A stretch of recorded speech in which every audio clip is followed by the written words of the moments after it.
విలేకరులు కాకుండా పక్కన రావాలండి. సైడ్ కాదు, సైడ్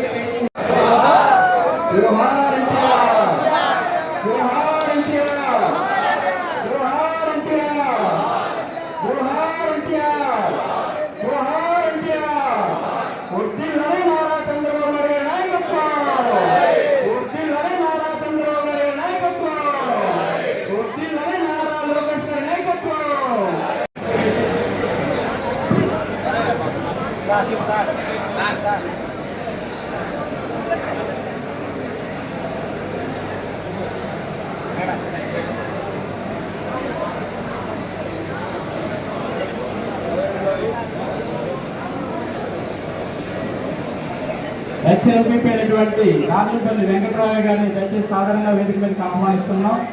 ఇలాంటి జ్యోతి ప్రతిమ కార్యక్రమాన్ని మేడం గారి చేతుల మీదుగా వెలిగించడం జరుగుతుంది. అదేవిధంగా తదుపరి ఎన్టీఆర్ విగ్రహానికి పూలమాలలు వేసి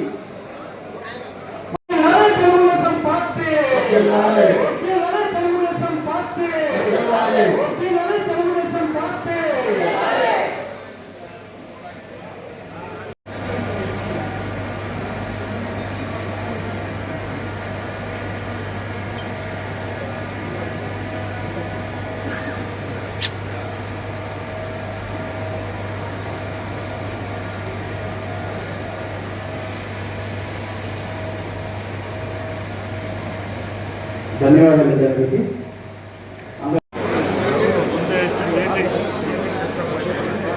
కొమ్మతోటి సుబ్బారావు గారిని దయచేసి సాధారణంగా వేదిక మీదకి ఆహ్వానిస్తున్నాం.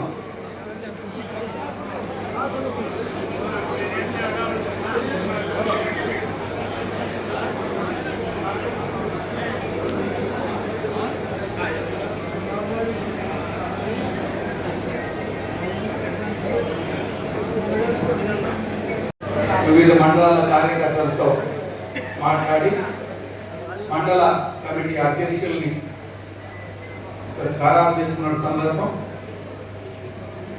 పేర్లు ఏదైతే ఉన్నాయో ఏదైతే నియోజకవర్గ స్థాయిలో మండల పార్టీ సమావేశం జరిగి తద్వారా నిర్ణయించుకున్నటువంటి పేర్లు ఏదైతే ఉన్నాయో వాటిని రాష్ట్ర పార్టీ దృష్టికి పంపిస్తూ వారి ఆమోదం కొరకు ఈ మహానాడు సందర్భంగా రాష్ట్ర పార్టీ పిలుపు ఏంటంటే మహానాడు నాటికి అన్ని గ్రామ కమిటీలు మండల పార్టీ అధ్యక్షులు నియోజకవర్గ స్థాయిలో కమిటీ పనులన్నీ కూడా పూర్తి కావాలని జిల్లా పార్టీ జిల్లా కమిటీ జిల్లా పార్టీ అధ్యక్షులు మహానాడు ముందే రాష్ట్ర పార్టీ ప్రకటిస్తుంది. నియోజకవర్గ స్థాయిలో ఆ నియోజకవర్గ ఇన్ఛార్జ్ అటువంటి నాయకులు ఈ మండలాల వారిగా పార్టీ కార్యకర్తల అభిష్టం మేరకు నిర్ణయించుకొని చేసుకుంటారు. రాష్ట్ర పార్టీ దృష్టికి పంపిస్తూ ఏదైతే నిర్ణయం జరిగిందో వాటిని మేము చూస్తున్నాము. దర్శి మండలం దర్శి రోడ్డు మండలం మారుగ వెంకటేశ్వరుడు తాళ్ళూరు మండలం మేడమ వెంకటేశ్వర రెడ్డి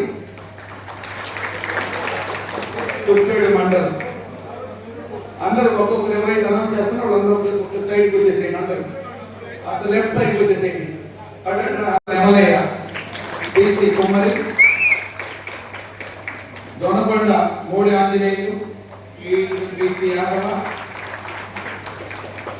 ముండమూరు కూరపాటి శ్రీనివాసులు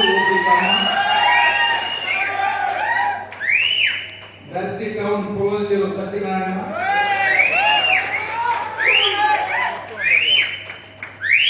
దొనకొండ టౌన్ టోగి బీసీ ముస్లిం కుచ్చేడు టౌన్ మేడకు నాగేశ్వరరావు ఓసీ వైశ్య వీరిని 5 మండలాలకి 5 టౌన్లకి ఏదైతే ఉన్నారో వారిని అధ్యక్షులుగా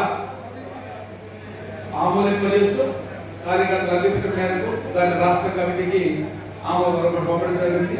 ముందుగా మీ అందరికీ సమాచారాన్ని ఈ సభా వేదిక నుంచి ప్రకటిస్తున్నాం.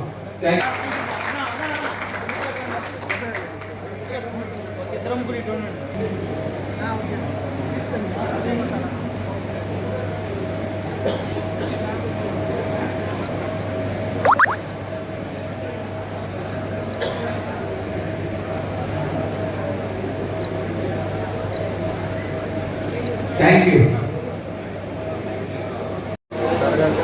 మనందరికీ ఎప్పుడు కూడా ఎప్పుడు ఏ అవసరం వచ్చినా కూడా కాలు వచ్చినా కూడా వారికి చిరునవ్వుతోటి సమాధానం చెప్పేటువంటి జిల్లా అధ్యక్షులు నోకసాని బాలాజీ గారికి నా హృదయపూర్వక ధన్యవాదములు. అదేవిధంగా రాష్ట్ర వ్యవసాయ మిషన్ వైస్ చైర్మన్ అన్న పెద్దలు గౌరవనీయులు ఎప్పుడు మనకి ఏం అవసరం ఇచ్చినటువంటి సమయంలో అన్న మాకు ఈ చిన్న అవసరం ఉన్నది రాస్తాము అని చెప్పి కార్యకర్తగా పనిచేసి అక్కడి నుంచి ఈ రోజు రాష్ట్రంలో ఒక పెద్ద హోదాలో ఉన్నటువంటి మన చైర్మన్ గారికి నా హృదయపూర్వక ధన్యవాదాలు. అదేవిధంగా ఈరోజు మనమందరం కూడా ఎంతో సంతోషంగా ఎంతో హుషారుగా ఉన్నటువంటి సమయంలో మన గౌరవనీయులు పెద్దలు విద్య వైద్య దర్శిగడ్డ అభివృద్ధి ప్రదాత ఎప్పుడు కూడా ప్రజల మధ్యలో ఉన్నటువంటి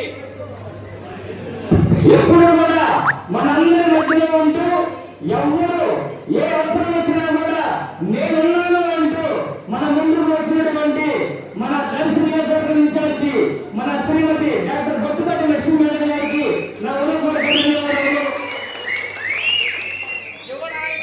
అలాగే మరి దర్శికి కొత్తగా పంపిస్తే నేను పోను, ఆ కాన్స్టిట్యూన్సీ నాది కాదు, నేను ఎలక్షన్ దగ్గర వచ్చింది, ఇప్పుడు పోయి నేను ఏమి చేయాలి అనేటువంటి మాట కూడా వాడకుండా మన అధినాయకులు ఏమైతే ఆదేశించారో అందుకు తలకి మీరు ఏమైతే చెప్పారో అదే నాకు శిరోధార్యమని చెప్పి మన దర్శికి వచ్చి మరి అంటే ఆమె పోటీ చేసింది, డబ్బులు పెట్టింది, తిరిగింది ఎండలకు, చిన్నపిల్లల్ని కూడా వదిలిపెట్టుకొని భార్యాభర్తలు ఇద్దరు కూడా డాక్టర్ వృత్తిని వదిలిపెట్టుకొని అంతలా ఎండల్లో కూడా తిరిగారు.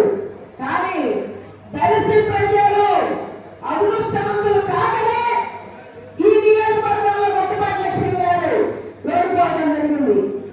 సరే గెలుపోవడం లేదని మరి సహజం కాబట్టి ఈ రోజుకు కూడా ఓడిపోయే రోజు ఒక మాట ఇచ్చారు, ఓడినా గెలిచినా దర్శి నియోజకవర్గంలోనే నేను ఉంటాను, దర్శి నియోజకవర్గ ప్రజలకు సేవ చేస్తానని చెప్పినటువంటి గొట్టపాటి లక్ష్మీ లలిత గారికి ముందుగా ఆశీస్సులు. మరి అలానే లక్ష్మి గారు వస్తా ఉండే నేను నా సపోర్టు ఎంతైనా నేను మరి లక్ష్మి గారికి సపోర్ట్ ఉంటాను, దర్శి ప్రజానికి నేను కూడా సేవ చేస్తానని మరి లక్ష్మి గారితో పాటు వచ్చి ఇక్కడ సేవ చేస్తా ఉన్నటువంటి కడియాల లలిత సాగర్ గారికి కూడా మరి భగవంతుడు ఆశీస్సులు ఎన్నో ఉండాలని నెక్స్ట్ సీటు వచ్చి అత్యధిక మెజారిటీతో మనం గెలిపించుకుంటేనే మరి మనకు కూడా దర్శి ప్రజానికి కూడా ఒక విలువ ఉంటుందని కోరుకుంటూ అలాగే మన ఎక్స్ఎమ్మెల్యే రామశెట్టి బాబారావు గారికి అలాగే మన దేశం సరిహద్దుల్లో ఉండి పోరాటం చేసిన సైనికులందరికీ ఈ సందర్భంగా నేను శిరస్సు వంచి నమస్కరిస్తున్నాను. అలాగే గతంలో కానీ మొన్న కానీ ప్రాణాలు అర్పించిన వారికి మా నివాళులు. సైనికులందరికీ మనం ఎప్పుడు కూడా మద్దతుగా అండగా ఉండాలి. కేంద్ర ప్రభుత్వం దేశ ప్రభుత్వం తీసుకునే నిర్ణయాలకు మన మద్దతు ప్రకటించాలి. జై హింద్. Thank you madam. జోలికి ఎవరిని రానివ్వను, మీకు అండగా నేను ఉన్నాను. కార్యకర్తల ముందు నేను నిలబడతాను. మనమందరం సమిష్టిగా కలిసికట్టుగా ముందుకెళ్తే మీకున్న బలంతో మన కార్యకర్తలందరం బలంతో మనం ఇక్కడ దర్శి నియోజకవర్గంలో అద్భుతాలు సృష్టించవచ్చు. నేను లోకేష్ అన్న గారి మాటే చెప్తాను. గ్రామాల్లో మనకి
స్టార్ట్ అయినాయి.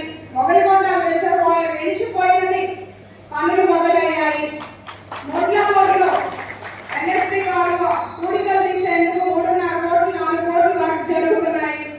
దొండకొండలో ఒక మంచి పారిశ్రామిక వాడగా మార్చాలని ప్రయత్నం చేస్తున్నాము. అసెంబ్లీ సాక్షిగా మా అబ్బాయి గొట్టుపాటి రవికుమార్ గారు సోలార్ పార్క్ అనౌన్స్ చేయడం జరిగింది.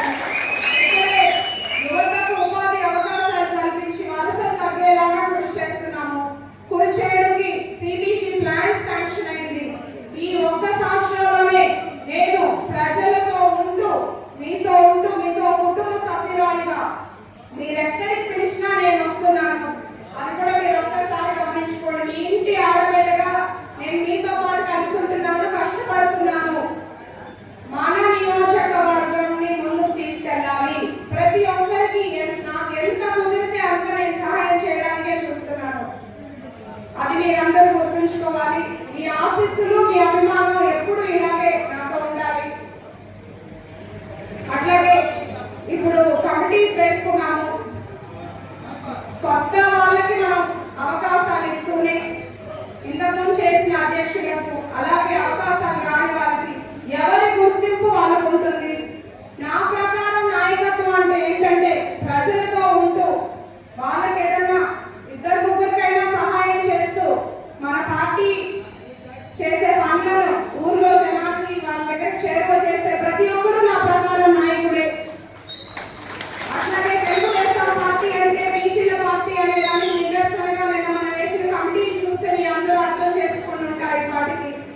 అంతేకాకుండా నేను ఈ సభలో మీ అందరికీ నేను చెప్తున్నాను, ఈ సభ సాక్షిగా నెక్స్ట్ మనకి ఎవరికి లేనటువంటి ఎవరికి రానటువంటి ఒక విజన్ ఉన్న నాయకుడు మన గౌరవ ముఖ్యమంత్రి చంద్రబాబు నాయుడు గారు పార్టీ నుండి నడిపిస్తున్నారు. నవ్యాంధ్ర పాలకుడు, స్వర్ణాంధ్ర స్వాప్నికుడు, తెలుగు రాజకీయాలకు ఒక కొత్త నడక నేర్పించిన చాణక్యుడు మన చంద్రబాబు నాయుడు గారు. ఐటీని మన రాష్ట్రానికి పరిచయం చేసింది చంద్రబాబు నాయుడు గారు. అధికారంలోకి వచ్చిన వెంటనే ఏ మాత్రం విశ్రాంతి లేకుండా నిత్యం ప్రజల కోసం, ప్రజలతో, ప్రజల వెంట ఉంటూ వారికి ఏ సమస్యలున్నా ఊరూరా నియోజకవర్గం పరిధిలో తిరుగుతూ అవి ఎలా తీర్చాలి అని కృషి చేస్తూ పనిచేస్తున్నారు. మనం గత 5 ఏళ్లలో అధోగతి పాలైన మన రాష్ట్రాన్ని, సర్వం కోల్పోయిన ప్రజలని నేనున్నాను రక్షించడానికంటూ ఒక దీక్షలాగా ఆయన పనిచేస్తున్నారు. మనమందరం ప్రజలు అది గుర్తించాలి, గుర్తుపెట్టుకోవాలి. మంచి చేసే ప్రభుత్వాన్ని మనం ఎప్పుడూ గుర్తుపెట్టుకోవాలి. మన యువ నాయకులు నాకు స్ఫూర్తి అయిన మా అన్న నారా లోకేష్ గారు కార్యకర్తల సంక్షేమమే లక్ష్యంగా, అట్లాగే పార్టీ సంక్షేమం కోసం ఆయన విధులు నిర్వర్తిస్తూ ఒకవైపు ఎన్ని అవమానాలు ఎదుర్కొన్నా, ఎన్ని మాటలు పడ్డా, మాటల్లో ఆయన పనిలో చురుకుదనం పెంచుకొని ఒక తిరుగులేని శక్తిగా, ఎదురులేని శక్తిగా ఎదిగారు లోకేష్ అన్న. మనం చూస్తున్నాము, యువతలతో ఆయన ఒక చరిత్ర సృష్టించారు. కార్యకర్తలకు మరింత దగ్గరయ్యారు. ఇచ్చిన మాటని కొంత వేల మందికి మాటిచ్చారు. యువతలలో ఒక్కొక్కటిగా నెరవేరుస్తూ ఆయన ముందుకెళ్తున్నారు. లోకేష్ గారు 20 లక్షలు ఉద్యోగ అవకాశాలు ఇస్తానని మాటిచ్చి వాటి కోసం ఎంతో కృషి చేస్తున్నారు. మనకి కంపెనీలు తీసుకొస్తున్నారు. స్టార్ట్అప్ కంపెనీలు అవనివ్వండి, పరిశ్రమలు అవనివ్వండి, ఎంతో బాగా కృషి చేస్తున్నారు. ఇలాంటి నాయకుల స్ఫూర్తితో నాకెంతో ఇష్టమైన వైద్య వృత్తిని మొదలుకొని మహానాడు పసుపు పండగ మనందరికీ ఒక పండగగా జరిగిన మహానాడు కార్యక్రమానికి ఇచ్చేసిన AP tourism chairman Mukkusari Balaji గారికి, AP staff vice chairman Marreddy Srinivas Reddy గారికి, ఎక్స్ఎమ్మెల్యే బాబారావు గారికి, అట్లాగే నూతనంగా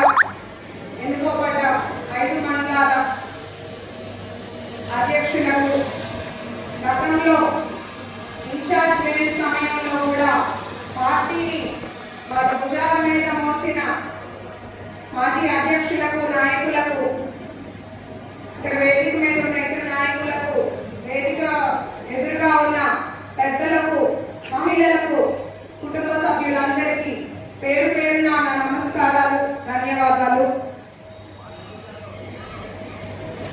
తెలుగు జాతి ఆత్మ గౌరవానికి చిరునామా మన తెలుగుదేశం పార్టీ.